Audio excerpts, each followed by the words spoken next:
importância e peso em tudo aquilo que Jesus Cristo disse. Porém, quando nos ensina a orar, em Mateus, dizendo: seja feita a tua vontade, assim na terra como no céu, Jesus prova a intenção e os planos de Deus para com a criação. A ideia original do Criador é a terra como reprodução do céu, um lugar de harmonia, de paz, de plenitude, de justiça. A terra como extensão do governo divino. A terra como alvo de manifestações visíveis de um reino invisível. Porém, o plano e o sucesso do plano idealizado sempre dependeu da qualidade de conexão entre Deus e os homens. Assim como o embaixador depende da sua ligação com o país que o enviou para a qualidade da sua embaixada, assim nós, cidadãos do reino, vamos produzir de acordo com aquela que é a liberação de Deus em função da conexão que também temos com Ele. Quem crê, dê um glória a Deus. Uma boa conexão com o céu garante o poder, garante o amor, garante a autoridade, garante a paixão, a determinação, a força, garante a luz, garante o fogo, garante o respaldo necessários para a execução da missão de cada um de nós. Em Adão havia comunicação e conexão plena. Em Adão essa conexão cai, é rompida. Em Cristo, o segundo Adão, é restaurada. E agora, a partir de Cristo, os conectados têm que aprender a lidar com a sua parte, com aquilo que lhe cabe na implantação dessa cultura, desse reino, no seu cosmos, no seu mundo. Aqueles que agora conectados sentem o peso da responsabilidade de influência, de transformação, de impacto em sua geração. A mecânica e a dinâmica é essa. Nós, como embaixadores, como representantes, como responsáveis por um projeto que teve o seu start em Cristo, nós, como uma extensão, como os continuadores daquilo que Jesus começou. Paulo disse aos Coríntios, 2 Coríntios 5:20, somos embaixadores em nome de Cristo. Nós recebemos de Jesus este reino, e este reino tem que se manifestar. Diga em voz alta: o reino tem que se manifestar. Essa é a razão de existirmos. O reino que habita em nós, que está em nós, tem de se manifestar. Jesus disse isso, Lucas 17:21, o reino está dentro de vós. Repete: o reino está dentro de mim. Há muitos mistérios sobre o reino de Deus, mas Jesus os simplifica numa sentença como essa: o reino e tudo o que você precisa saber sobre o reino está dentro de você. e o reino e tudo aquilo que você precisa para manifestar esse reino está dentro de você. Diga isso para a pessoa que está ao seu lado. Faça aquele seu olhar profundo, sacerdotal, profético, e diga assim: o reino está dentro de você. E ao dizer o reino está dentro de você, aponte para ele com toda a sua veemência: o reino está dentro de você.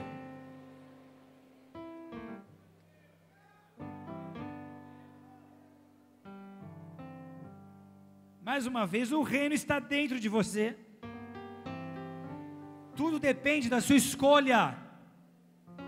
Repete para ele: tudo depende da sua escolha em manifestá-lo ou não.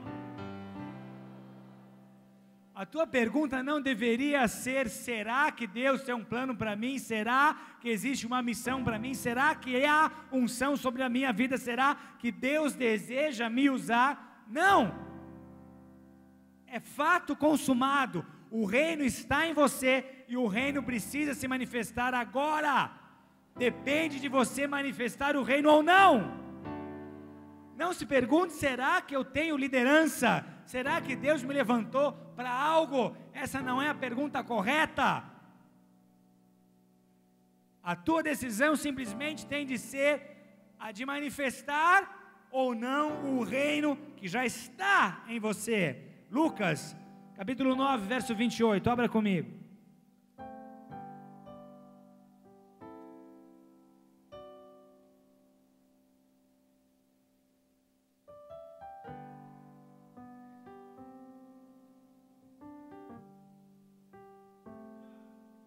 Quem for achando vai dando glória.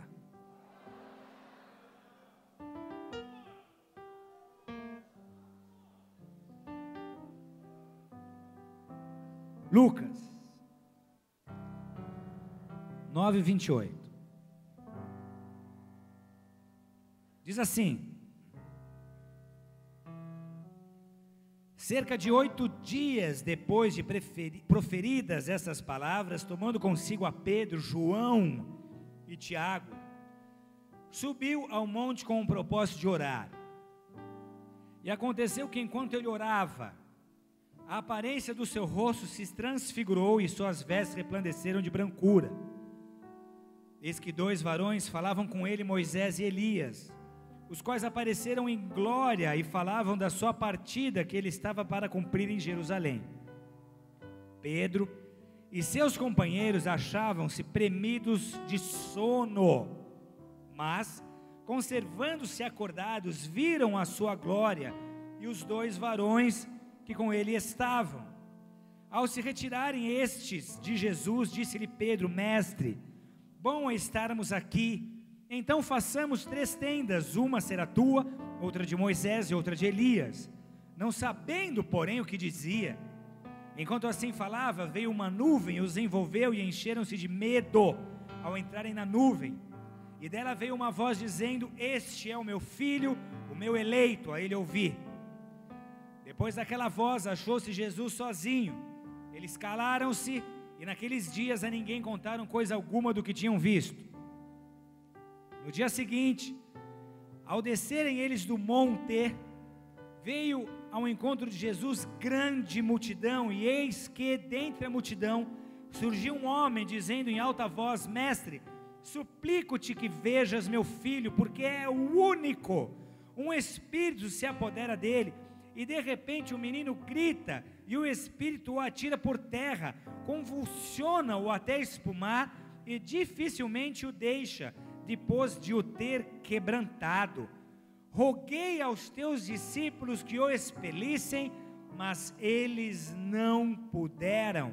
Respondeu Jesus: ó geração incrédula e perversa, até quando estarei convosco e vos sofrerei? Traze o filho. Quando se ia aproximando, o demônio o atirou no chão e o convulsionou. Mas Jesus repreendeu o espírito imundo, curou o menino e o entregou a seu pai. E todos ficaram maravilhados ante a majestade de Deus. Até aí.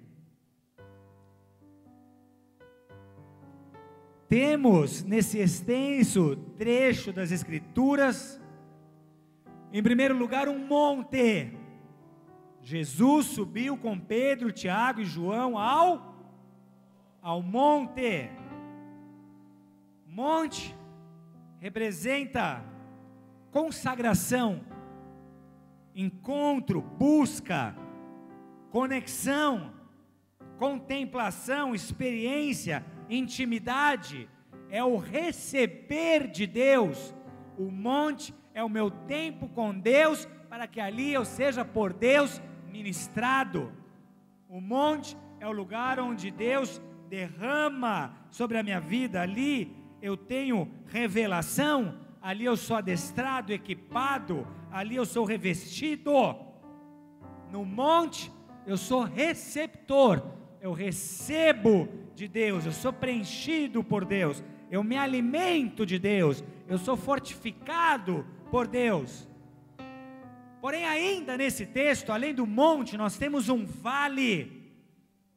Vale representa serviço, ministério, influência, trabalho, instrumentalidade, doação, dons, divisão daquilo que recebi no monte. Enquanto no monte eu sou receptor, no vale eu sou emissor. Enquanto no monte eu recebo, no vale eu dou. Enquanto no monte Deus transfere a porção sobre a minha vida, no vale eu transfiro a minha porção sobre outras vidas. Enquanto no monte Deus libera, no vale eu libero o que recebi de Deus. Vale, na verdade, é a razão de recebermos de Deus.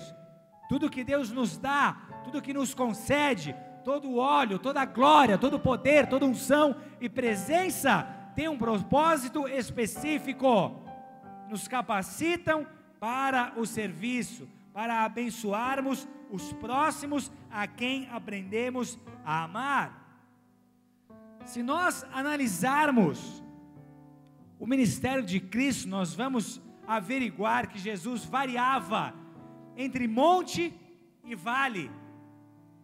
No monte se abastecia, no vale abria a torneira.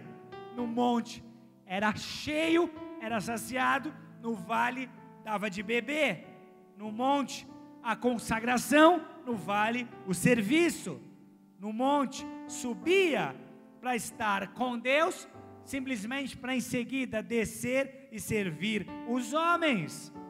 No monte recebia do céu, só para dali a pouco descer e estar entre pecadores, prostitutas, cobradores de impostos, leprosos. Subia para receber luz e descia para iluminar a sociedade.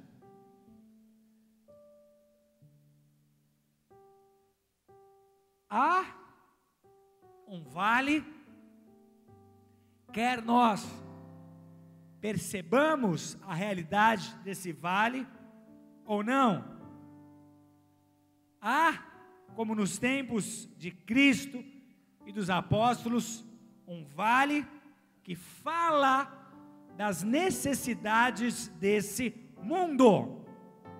Aquele que anda com Cristo e entende o amar a Deus, logo percebe que o relacionamento no cristianismo não pode ser só vertical, ele necessariamente precisa ser horizontal, porque o verdadeiro cristianismo tem a ver com o distribuir, com o dar, com o dividir o amor que primeiro recebi de Deus. Amados, se nós sairmos do nosso mundo, da nossa realidade, da nossa atmosfera, daquilo que alcançamos, para olharmos para fora, se nós avaliarmos o nosso vale hoje, o que o nosso mundo tem vivido, nós vamos perceber que o vale nunca precisou tanto do monte como nessa geração.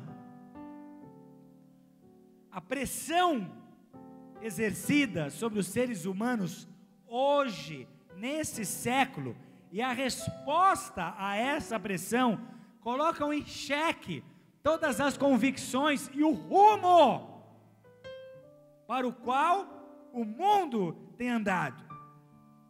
Nunca vimos pessoas tão enfermas e tanta variedade de enfermidades. Hoje, o mundo fala em doenças psicossomáticas. Hoje, as pessoas tratam como comum, como rotineira, a questão do pânico, do estresse, da depressão, do suicídio. Os telejornais noticiam suicídios como se fossem algo pertinente à nossa realidade. Se acostumem, pessoas se suicidam. Hoje nós falamos de divórcios, de destruição de famílias, como sendo a coisa mais comum, como que se devendo ser a coisa mais aceitável e normal da nossa sociedade.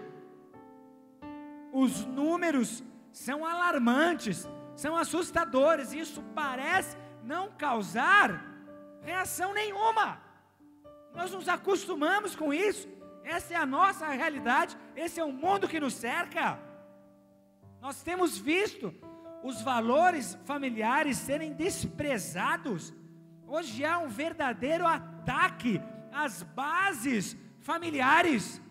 Famílias estão se dissolvendo e isso parece não nos incomodar.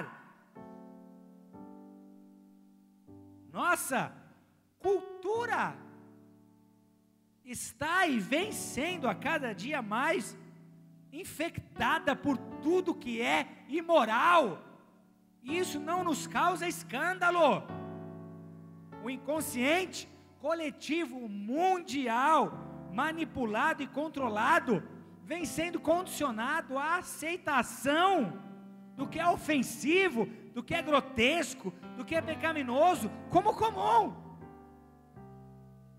Para daqui a pouco nós vermos a imoralidade como algo que faz parte da natureza humana e não deve nos chocar tanto assim. Se isso acontece, o teu pensamento é retrógrado, você não veio para esse século, você pensa, a tua ideia é tradicionalista, você já não serve para esse mundo moderno em que vivemos, como se pecado e imoralidade fossem sinônimos de modernidade, como se lá em Sodoma e Gomorra, como se lá nos tempos antigos, imoralidade já não existisse. Quanto mais tecnologia, quanto mais avanço científico, menos respostas os homens têm, mais a fome. Nunca houve outro século com tanta fome, com tanta miséria e ao mesmo tempo com tanta insensibilidade.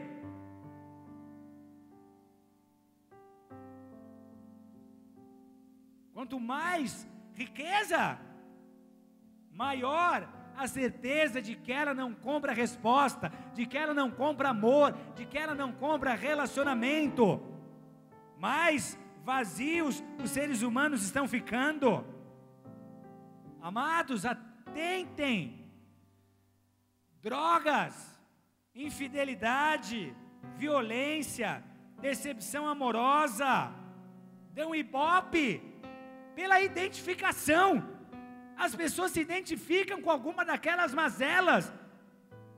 Eu tenho um drogado em casa, eu tenho uma pessoa envolvida com drogas na família, eu estou sofrendo, eu estou sendo traído, minha esposa tem sido infiel. Dão ibope porque as pessoas estão vivendo aquele tipo de coisa. É a realidade da nossa geração.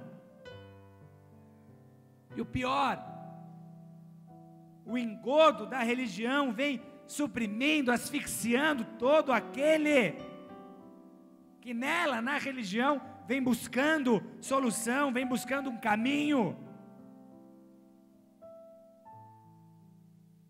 Há palavras que definem o mundo do cidadão do século 21. Desespero, insegurança, incerteza, medo. O vale nunca precisou tanto do monte como nesses dias. Valores destruídos. O mundo já não acredita mais em casamento. As pessoas já não acreditam mais em amor. As pessoas estão deixando de acreditar em relacionamentos duradouros. Alianças já não têm mais tanto valor assim como tiveram nas gerações passadas. E as pessoas se acostumaram com isso. A filhinha perguntou para a mãe: mãe, por que a noiva casa vestida de branco? E a mãe respondeu: filha, é porque é o dia mais feliz da vida dela. E ela continuou: mãe, por que o marido casa de preto? Cala a boca, menina.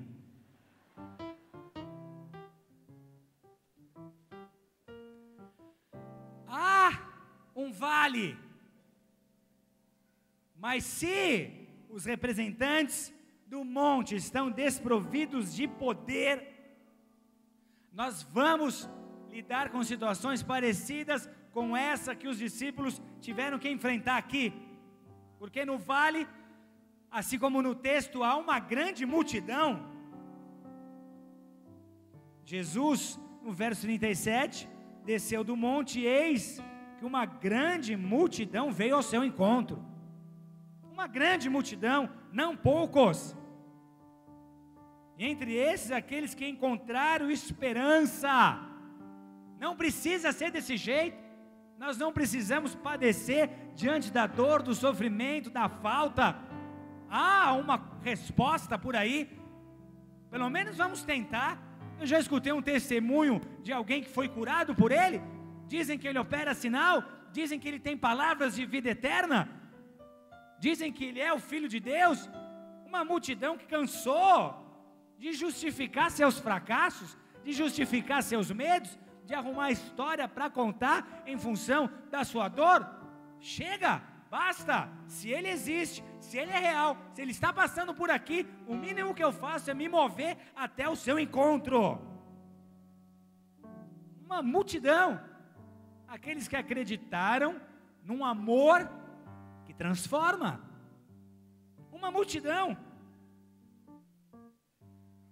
que creu num Deus que está vivo e tem poder. Repete, tem poder. Mais uma vez, tem poder. Diga comigo: o Evangelho é poder. O Evangelho é poder. Mais uma vez, o Evangelho é poder. Uma multidão que creu nesse poder. Um povo que não queria mais teoria, não queria mais filosofia, não queria mais explicação. Um povo que procurava virtude. E dentre a multidão surge um homem.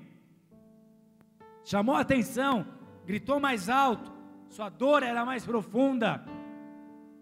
Seu lar estava despedaçado. O seu único filho vinha sendo castigado rudemente por um espírito maligno. Lá em Mateus 15, 17, o texto que registra o mesmo acontecimento diz que esse espírito ora o jogava no fogo, ora o jogava na água. Um menino, um jovem, um filho único que, com certeza, sem uma intervenção sobrenatural, em breve estaria morto. Um pai que talvez já tivesse se decepcionado com todas as possibilidades à sua disposição. Talvez já tivesse escutado dos médicos que para ele não havia muito o que ser feito.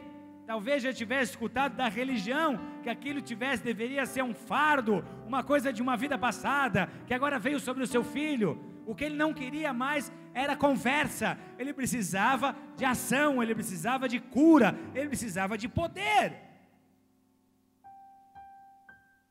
O que temos é a clara influência espiritual por detrás do sofrimento aparentemente natural. Esse homem faz uma exclamação incrível.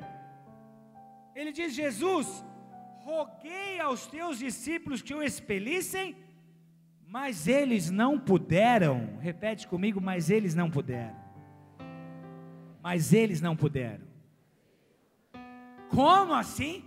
Eles eram os 12 de Jesus. A missão desses homens era expelir demônios, era curar enfermos. Eles estavam andando com Cristo, aprendendo a usar aquele poder. Eles viviam com Jesus, eles tinham para dar. O que acontece aqui?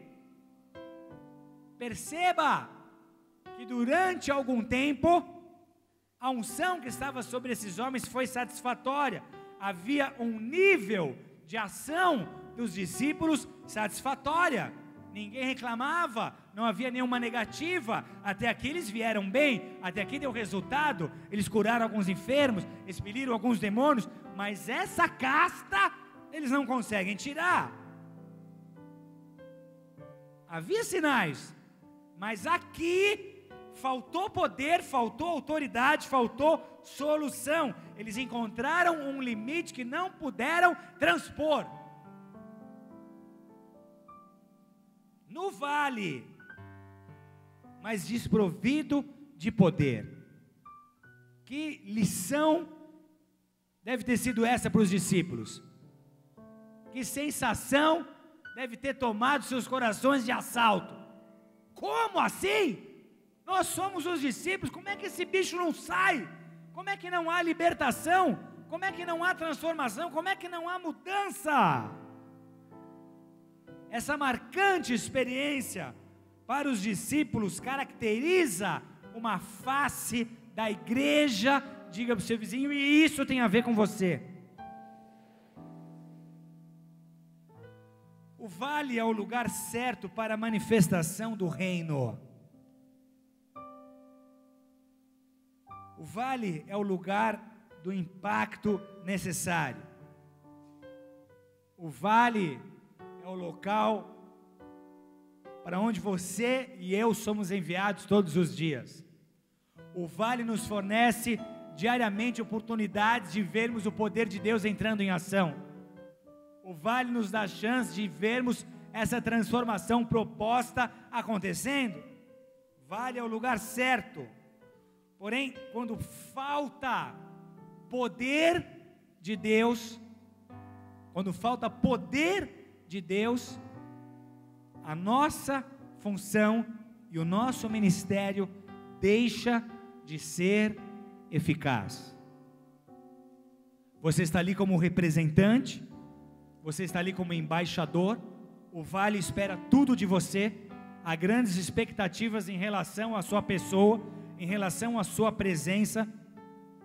Há pessoas esperando a sua manifestação. No vale eles querem escutar a tua voz. No vale você representa a transformação desejada e almejada. Agora, se falta poder,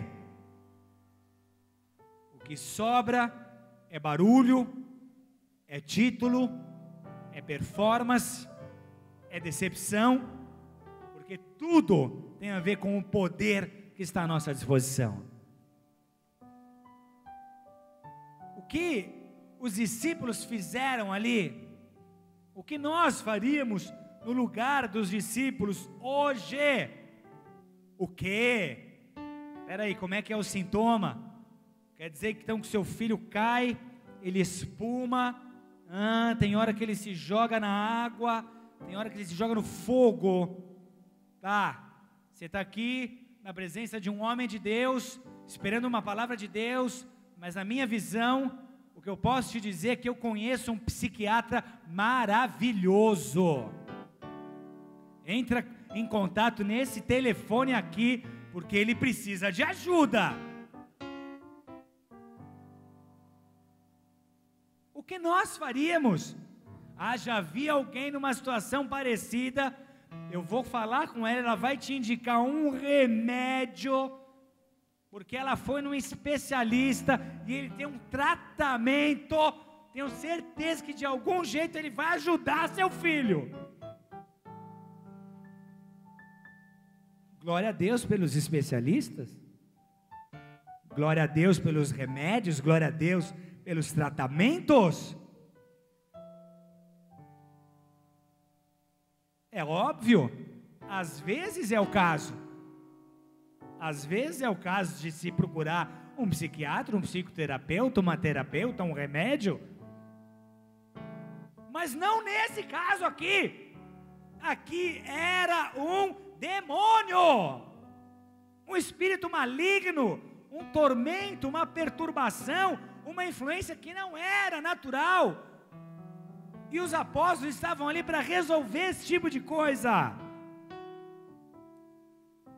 Porque Ele nos chamou de luz do mundo e sal da terra. Sabe o que Deus fez ali? Os colocou num palco com o cenário adequado, com a situação adequada. E o grito de Deus era: agora, manifestem meu reino está em vocês, manifestem o reino, manifestem o poder. Só que aconteceu o que acontece comumente com a igreja hoje: faltou poder, sobrou performance.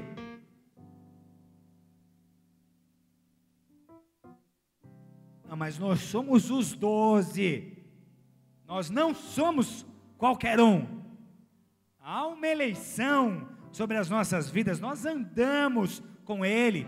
Ele pessoalmente orou a Deus e Ele nos levantou, amém? Mas isso não foi o suficiente na hora em que o poder precisou se manifestar. Não importa o que você tenha vivido com Deus até hoje, a unção que tenha sido derramada sobre a tua cabeça, o como as pessoas te chamam, o como as pessoas te veem, importa como você é visto no mundo espiritual, importa como você é visto nas regiões celestiais, importa como Deus te vê e como o império das trevas te vê.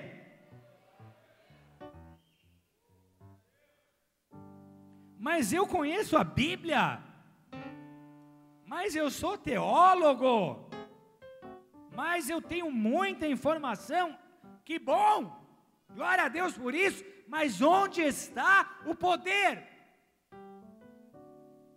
Teologia ali não resolveria, informação ali não traria transformação alguma. Onde estava o poder? O que faltou? Jesus disse lá na frente: há castas de demônio que só saem com jejum e oração. Jejum e oração. Jejum e oração estabelecem a conexão que eu preciso para receber o poder.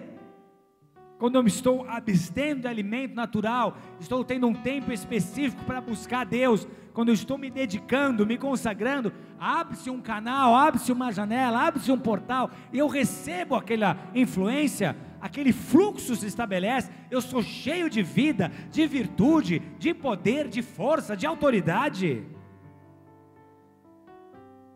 Jesus foi para aqueles homens um exemplo, amém?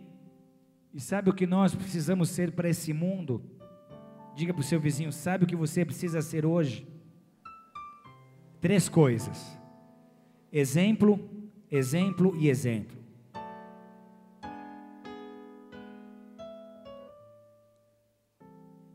Meu filho pequeno de 6 anos, Rininha, chegou e disse: ô pai, o que eu preciso fazer para quando eu crescer eu viver que nem você? Diga para ele que é pai, sem você saber você está ensinando ele a viver. Diga mãe para o pai então, pais, sem saber, você está ensinando os seus filhos a viverem. E eu respondi: filho, se você andar com Deus, tudo vai dar certo. Ele respondeu assim: eu ando, pai. Aí ele vem com uma pergunta daquelas que mostra sede pelo sobrenatural.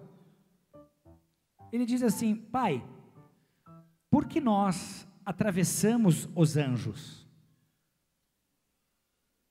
O que você diria? Onde é que esse menino viu isso? Que besteira, a gente atravessa anjo. Mas o que eu consegui identificar? Ele tem que fluir nisso. Deixa o menino. Vou dar uma resposta que ele vai fazê-lo pensar. Eu disse, Rina, isso acontece porque nós estamos em planos diferentes. Nós estamos no plano físico, eles estão no plano espiritual. Você atravessa o anjo. Aí ele se inspirou e disse assim, pai, eu quero ver Deus.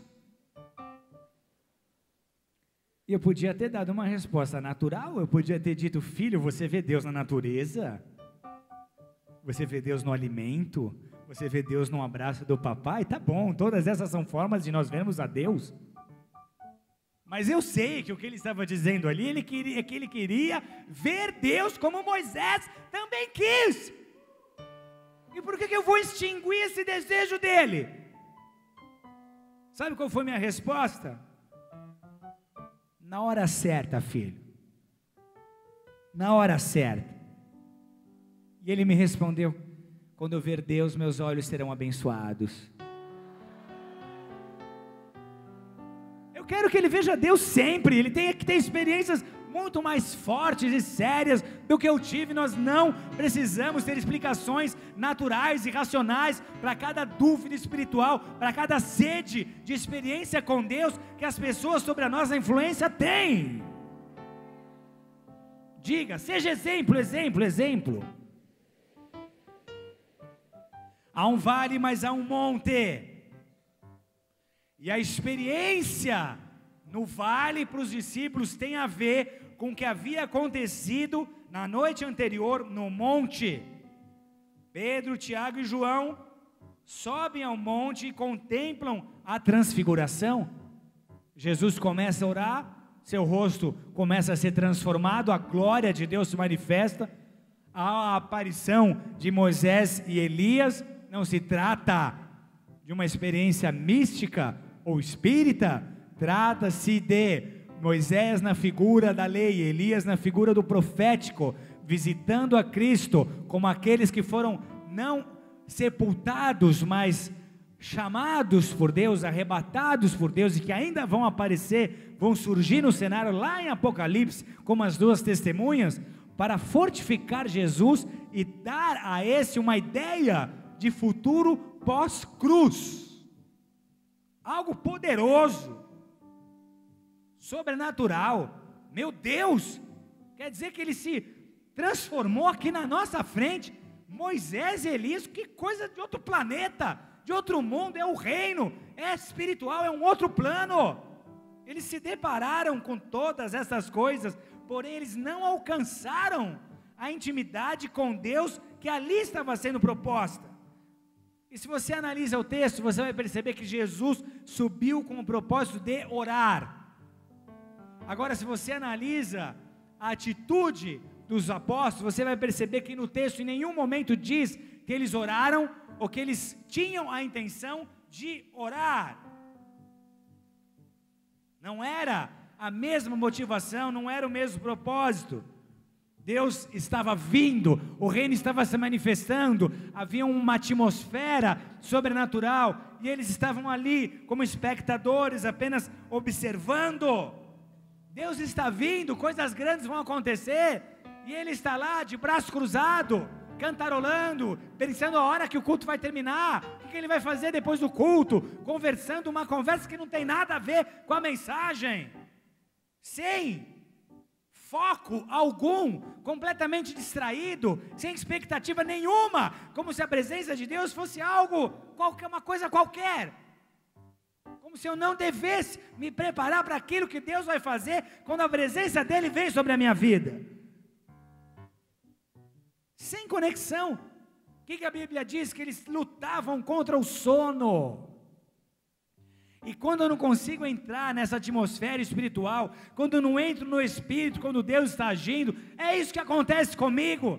eu não tenho o discernimento da coisa toda, eu não tenho sensibilidade a esse mover, eu não vivo aquele mover, eu não recebo a visitação. E por quê? Porque eu estou lutando contra o sono, porque meu coração está endurecido, porque o meu entendimento espiritual está entorpecido, porque a minha sensibilidade espiritual está cauterizada. Deus fazendo, se revelando, mas não há entusiasmo, não há paixão. Faltou discernimento e sobrou medo. Diz o verso 34, enquanto assim falava, veio uma nuvem e os envolveu e encheram-se de medo.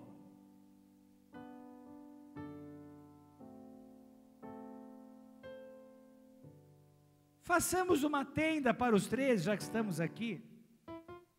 Tinha coisa mais idiota para ser dita numa hora dessa? Jesus transfigurado, uma manifestação de 2, o reino de Deus ali. Será que eles precisavam de uma tenda? Que coisa mais tonta para se falar numa hora dessa? O que mostrava o nível de fé que esses homens estavam. Uma tenda? Será que alguém aqui precisa de tenda? E sabe o que isso mostra?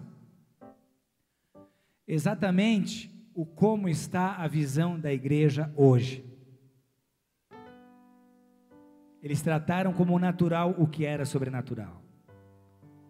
Haveria muito cristão hoje fazendo a mesma coisa. Vamos fazer uma tenda. A visão desses homens era cética, era natural. Eles igualaram Jesus a 2 que vieram do céu. Incrível, porque hoje o que nós mais vemos são pessoas, são embaixadores na hora certa, no lugar certo, com a postura certa. Há uma legitimidade no ar para milagres, para sinais, para o poder de Deus se manifestar, para os dons se manifestarem. Há algo que Deus quer fazer, há algo que Deus quer liberar. E sabe por que muitas vezes não acontece? Porque nós, apesar da legitimidade do céu, temos tratado como comum, como natural, e não temos buscado viver o sobrenatural. Quantas pessoas tementes a Deus, preocupadas com o ser para Deus.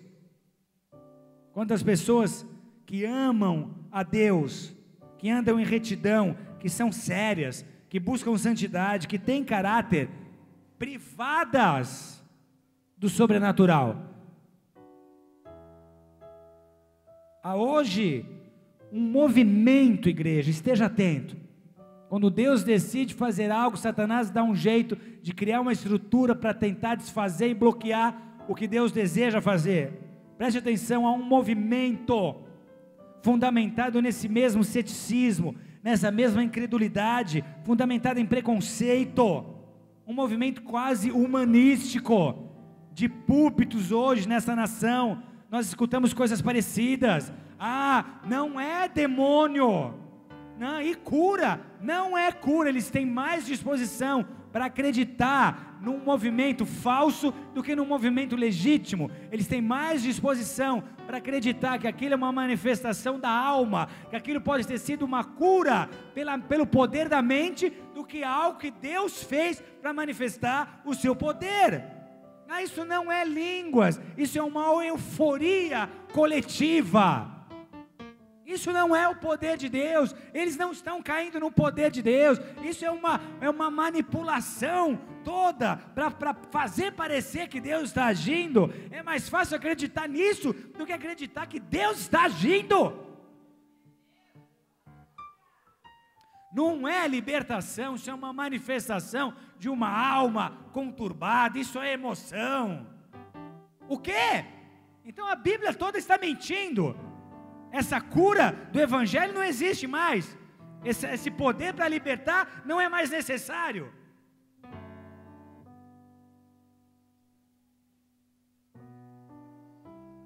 Uma dureza de coração que faz com que aqueles que creem no sobrenatural se sintam constrangidos.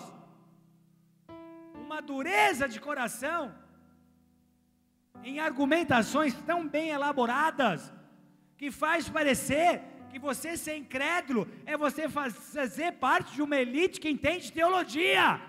Mas você crê em milagre, é você ser do marralé que engole qualquer coisa que vem sobre você.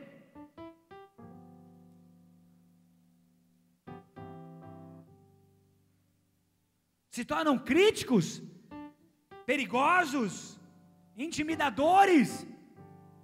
Você começa a ficar com medo de contar milagre porque vai ser julgado. Você começa a ficar com medo de contar sinal porque vão falar que foi uma falcatrua, que foi uma armação.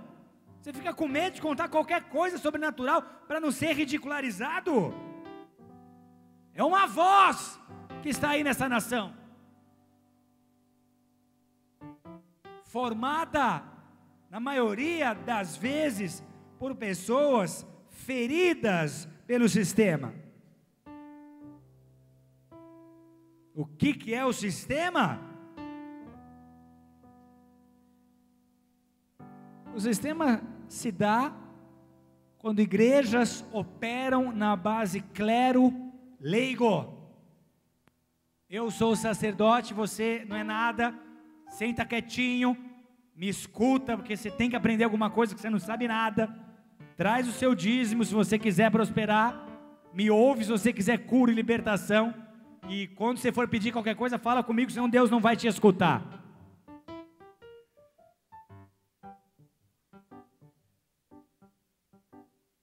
Um sistema com base no governo e na liderança por intimidação, por medo. Um governo onde há muita ênfase em estrutura, não em pessoas, e onde normalmente acontece o abuso da autoridade, o trauma, a decepção, o desapontamento, as feridas.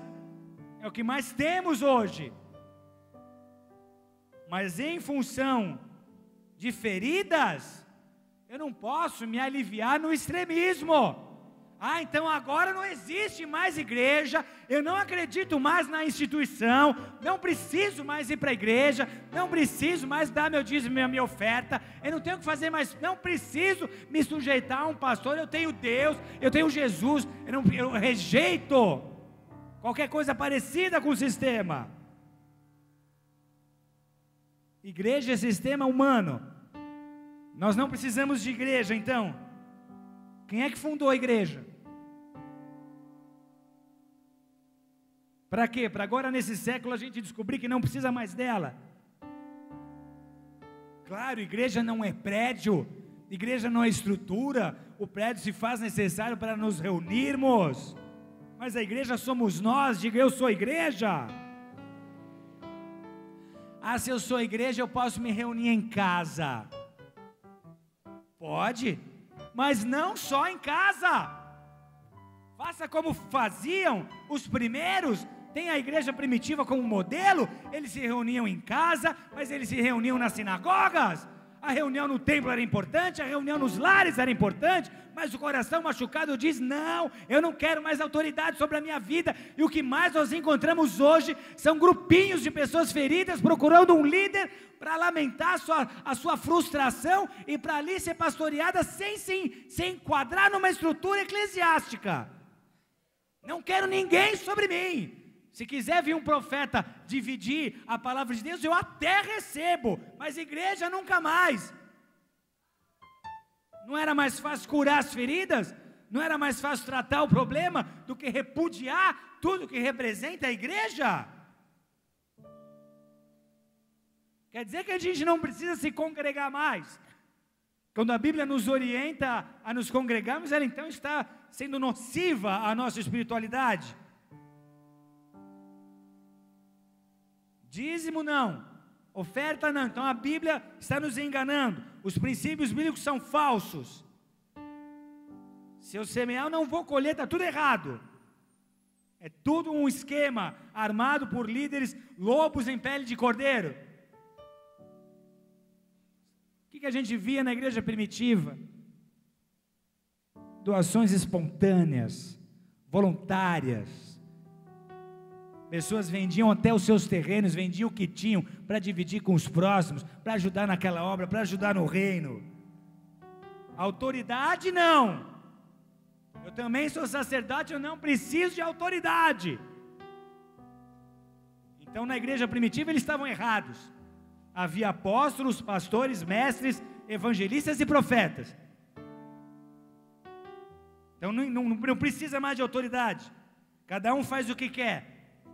Viva a anarquia. É assim que a igreja tem que ser. Você não presta conta para ninguém, ninguém te ajuda, ninguém te pastoreia, ninguém te aconselha, é você e Deus. Então é Moisés no Antigo Testamento e você no Novo.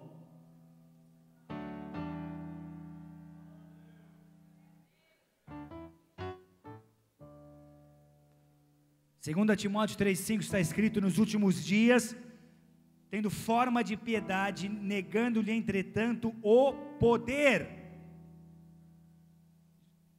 Paulo falou a Timóteo sobre homens que têm forma de piedade, mas negam o poder, e sabe o que ele diz para Timóteo? Foge também destes. 1 Coríntios 4,20, porque o reino de Deus não consiste em palavras, mas em poder. Mateus 22:29, Jesus, porém, respondendo, disse-lhes: errais, não conhecendo as Escrituras, nem o poder de Deus. Olha o equilíbrio, amados. Vocês erram por não conhecer a Escritura. Mas então é só conhecer a Escritura? Vocês erram por não conhecer a Escritura e por não conhecer o poder de Deus. Eu tenho que ter Escritura, eu tenho que ter base bíblica, mas eu tenho que me abrir para o poder. Eu tenho que ter o pão, mas eu tenho que ter o vinho. Eu tenho que ter a palavra, mas eu tenho que ter a revelação. O que vemos em Cristo, Ele vem e traz solução, manifesta o reino, a cura. A espiritualidade de Jesus Cristo era marcada por conexão.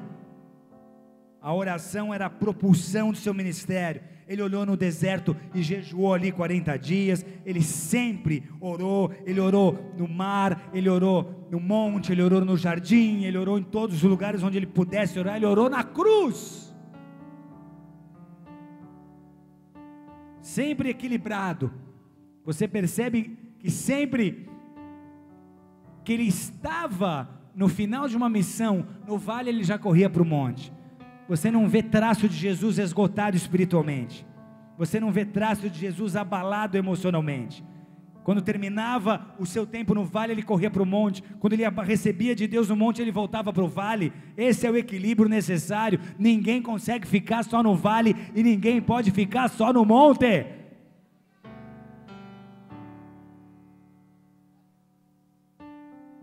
Ele escolheu os 12 em oração. Ele orou em momentos alegres, em momentos tristes. Sua espiritualidade foi marcada por conexão. Ele não fez nada sem ouvir antes de Deus. O que nos mostra que essa espiritualidade também foi marcada por obediência. Diga em voz alta: a unção está na obediência.